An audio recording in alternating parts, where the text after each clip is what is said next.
I bought Pokemon cards for $50, and what happened next completely changed how I look at Pokemon cards. Most people think Pokemon cards are just collectibles, but there's actually a real business behind them. In this video, I'm going to show you exactly how beginners are making money buying and reselling Pokemon cards, even without a huge budget. Now, before you start buying random Pokemon cards, you need to understand why most people fail. The biggest mistake beginners make is buying emotionally instead of strategically. They buy cards because they look cool instead of understanding value. Another huge mistake is overpaying because they don't know market prices.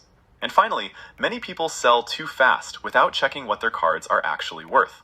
If you avoid those three mistakes alone, you're already ahead of most beginners. The entire Pokemon business really comes down to one simple concept: buy low and sell high. But the important part is knowing what to buy. The people making consistent money are not randomly opening packs hoping for luck. They understand value, demand, timing, and condition. Think of it more like flipping products than gambling. The better your knowledge becomes, the more opportunities you'll start seeing. So what actually makes a Pokemon card valuable? There are three main things you need to focus on. Number 1, rarity. Cards that are harder to pull are usually worth more. Number 2, condition. Even a rare card can lose most of its value if it's damaged. And number 3, demand. Some Pokemon are simply more popular than others. Charizard, Pikachu, and Umbreon usually have strong demand. Understanding these three things is the foundation of this business. Some types of cards are consistently valuable. For example, first edition cards, alternate arts, vintage holographics, promo cards, and of course, Charizards. But here's something important. Just because a card is old doesn't automatically mean it's expensive. A lot of people think every old card is worth money. That's simply not true. You always need to check real market prices.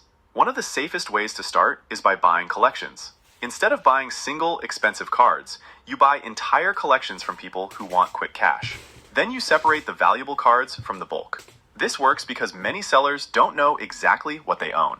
For example, someone might sell a whole binder for $100, while 2 cards inside are already worth that amount alone. This is where your profit comes from. One of the best opportunities comes from underpriced listings. Usually, these listings have bad photos, bad titles, or sellers with little knowledge. Most buyers skip these listings because they look unprofessional. But experienced flippers know that hidden deals are often there. Sometimes you'll find cards worth far more than the asking price. This is why patience and research matter so much. Now, if you want faster money instead of maximum profit, you can sell directly to card shops. Shops usually pay less than the full market value, but they save you time. So you need to decide, do you want maximum profit or faster cash flow? Both strategies can work. It depends on your goals. Most beginners start buying on places like Facebook Marketplace, eBay, Vinted, or local marketplaces. The key is consistency. You need to check listings daily. Good deals disappear fast. Many successful Pokemon resellers spend more time searching than actually selling. That's because finding the right deal is where most profit is made. Once you have valuable cards, you need to sell them in the right place. Platforms like eBay, TCG Player, and Card Market are great because collectors understand market value there. Make sure your photos are clean and clear. Good presentation increases trust and helps cards sell faster. Also, always research sold listings, not just asking prices. The biggest beginner mistake is overestimating card condition. Tiny scratches, whitening, bends, or edge wear can massively reduce value. A card that looks perfect to you may actually grade much lower professionally. So always learn how condition works before spending serious money.